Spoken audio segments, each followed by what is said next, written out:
সাল্লাল্লাহু।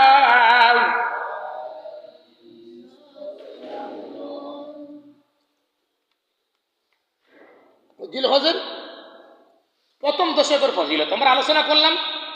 জিলহজ মাসের আমল করণীয়, জিলহজ মাসের প্রথম দশকের ফজিলত কি?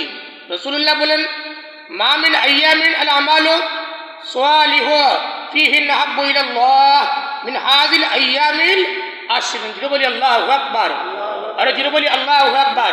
রাসূলুল্লাহ বলেন, এই পৃথিবীর মধ্যে মানুষে যতগুলো আমল করে, কি করে? যতগুলো আমল করে আল্লাহর কাছে জিলহজ মাসের প্রথম দশকের আমলগুলা আল্লাহর কাছে খুব বেশি প্রিয়। যেটা বলি সুবহানাল্লাহ, আরো যেটা বলি সুবহানাল্লাহ। তাহলে এই জিলহজ মাসের প্রথম দশকের আমল হচ্ছে প্রধানত দুইটা। কয়টা? দুইটা। যেটা বলবেন কয়টা? দুইটা। জিলহজ মাসের প্রথমত প্রধান আমাদেরকে দুইটি আমল করতে হবে। কয়টা আমল?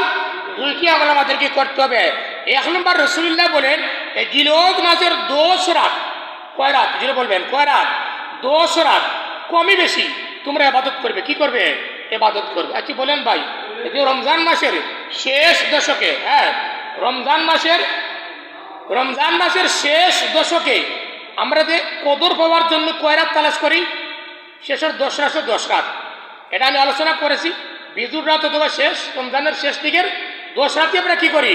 কদর পাওয়ার জন্য আমরা তালাশ করি, ইবাদত বন্দেগী করি। এর জন্য এই এক কদর পাওয়ার জন্য রমজান শরীফে লাইলাতুল কদর পাওয়ার জন্য আমরা 10 রাত কি করি? পরিশ্রম করি। কি করি ভাই?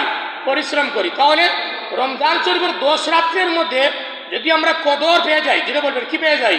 কদর পেয়ে যাই, তাহলে আপনি একটা যদি লাইলাতুল কদর আপনার নসিব হয়ে যায়, তাহলে আপনি 83 বছর 4 মাস ইবাদত করার সওয়াব পেয়ে গেলেন। যেটা বলি সুবহানাল্লাহ, আর যেটা বলি সুবহানাল্লাহ। বুঝতে পেরেছেন? রমজান শরীফে যদি আপনার কদর নসিব হয়, কি হয়? কদর নসিব হন। কোন রাত লাইলাতুল কদর যাবে এটা আমরা কি জানি? জানি না। না জানার কারণে শেষ দশক আমরা কি করি? লাইলাতুল কদর পাওয়ার জন্য আমরা বিভিন্ন ইবাদত বন্দেগীর মধ্যে আমরা লিপ্ত থাকি। কিন্তু রাসূলুল্লাহ বলেন, ভাই এই যে জিলহজের মাস আসতেছে, কিসের মাস? জিলহজের মাস আসতেছে। আল্লাহ রসুল বলেন, জিলহজ মাসের 1 রাত, প্রথম দশকের 1 রাত একটা লাইলাতুল কদর। যেটা বলি সুবহানাল্লাহ, আরে যেটা বলি সুবহানাল্লাহ। সাহাবায়ে কেরাম প্রশ্ন করলেন, ইয়া রাসূলুল্লাহ, এই রমজান এই জিলহজ মাসের 10 রাতের ফজিলত।